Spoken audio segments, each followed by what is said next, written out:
Oke, Assalamualaikum warahmatullahi wabarakatuh. Halo semuanya, perkenalkan saya M. Adnan Abdurrafia, mahasiswa Departemen Teknik Komputer Universitas Diponegoro, dengan NIM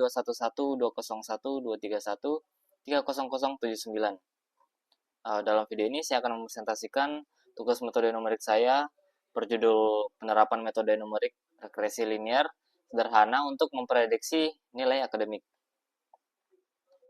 Latar belakang dari masalah ini bermula dari kebutuhan untuk mengevaluasi efektivitas belajar.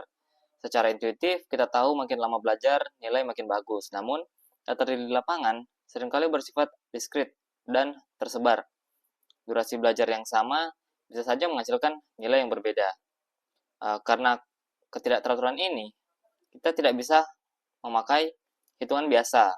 Kita butuh metode numerik untuk menemukan pola pasti yang bisa mewakili data acak tersebut agar kita bisa melakukan prediksi nilai yang valid. Nah, solusi yang saya gunakan adalah regresi linear sederhana dengan metode kuadrat terkecil atau least squares. Tujuannya adalah untuk mencari garis lurus terbaik yang errornya paling sedikit terhadap semua titik data. Nah, garis ini dinyatakan dalam persamaan Y sama dengan B0 plus B1 X, di mana Y merupakan variabel dependen terhadap nilai ujian, dan X merupakan variabel independen, dalam kasus ini adalah jam belajar. Kemudian B1 adalah kemiringan garis atau slope. Kemudian titik potong B0 adalah titik potong sumbu Y atau intercept. Sini kita menggunakan rumus yang meminimalkan jumlah kuadrat selisih antara data asli dan garis prediksi. Mana rumus untuk B1 sendiri adalah ini dan B0-nya adalah yang ini.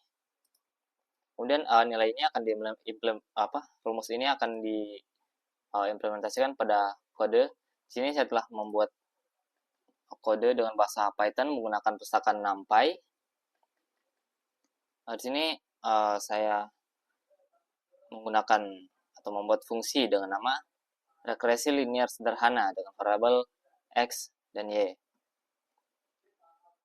Fungsi ini menghitung rata-rata X dan Y, lalu melakukan iterasi untuk mencari pembilang dan penyebut sesuai rumus slope tadi. Hasilnya akan mengembalikan nilai B0 dan B1. Nah, di sini kita menggunakan 8 sampel data, di mana X data simpan dalam NP array. Di sini berisi nilai 1 sampai 8 yang menandakan nilai jam belajarnya mulai dari 1 jam sampai 8 jam. Kemudian nilai Y data yang dalam kasus ini adalah nilai ujian yang bernilai 50 sampai 95. Kemudian ini adalah plotting atau untuk visualisasinya nanti. Oke, langsung saja kita coba di VS Code, kita jalankan kodenya. Ini saya sudah menyalin kodenya.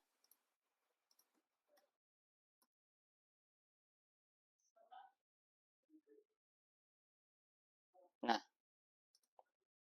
oke, bisa dilihat ini adalah hasil run dari kodenya. Program ini berhasil menghitung parameter regresi dari 8 sampel tadi, kemudian memunculkan visualisasi grafik ini. Titik-titik biru ini yang ada di layar adalah data nilai mahasiswa asli yang tersebar, sedangkan garis merah ini adalah model regresi yang kita buat. Garis ini membelah data secara optimal dengan error terkecil. Bisa diperhatikan lagi. Nah, oke. Berdasarkan hasil komputasi didapatkan nilai slope atau B1 adalah 6,61 dan intercept 43,51. Jadi model matematisnya adalah berdasarkan rumus yang awal tadi untuk rumus garisnya adalah Y sama dengan 43,51 plus 6,61X. Artinya, nilai dasar tanpa belajar adalah 43,51 dan setiap tambahan belajar 1 jam nilai naik sekitar 6,1 poin. Kemudian kita coba dengan studi kasus lama jam belajarnya adalah 9 jam. Model memprediksi nilainya sekitar 103. Jadi karena nilai maksimum nilai ujian adalah 100, maka hasil ini mempresentasikan bahwa mahasiswa tersebut akan mencapai nilai sempurna atau dengan batas 100. Hal ini juga menunjukkan kalau dari metode regresi linear yang bersifat tak terbatas atau unbounded, sehingga untuk penerapan nyatanya kita masih memerlukan pembatasan nilai maksimum atau clamping.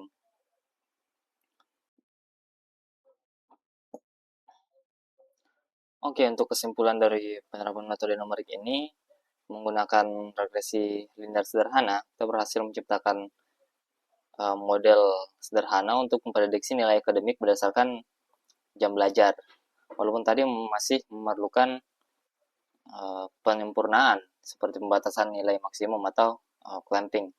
Untuk referensi sendiri, teori kode dan teori saya ambil dari buku Numerical Methods for Engineers karya Capra and Canal, serta dokumentasi NumPy dan link GitHub berikut. Oke, sekian presentasi dari saya.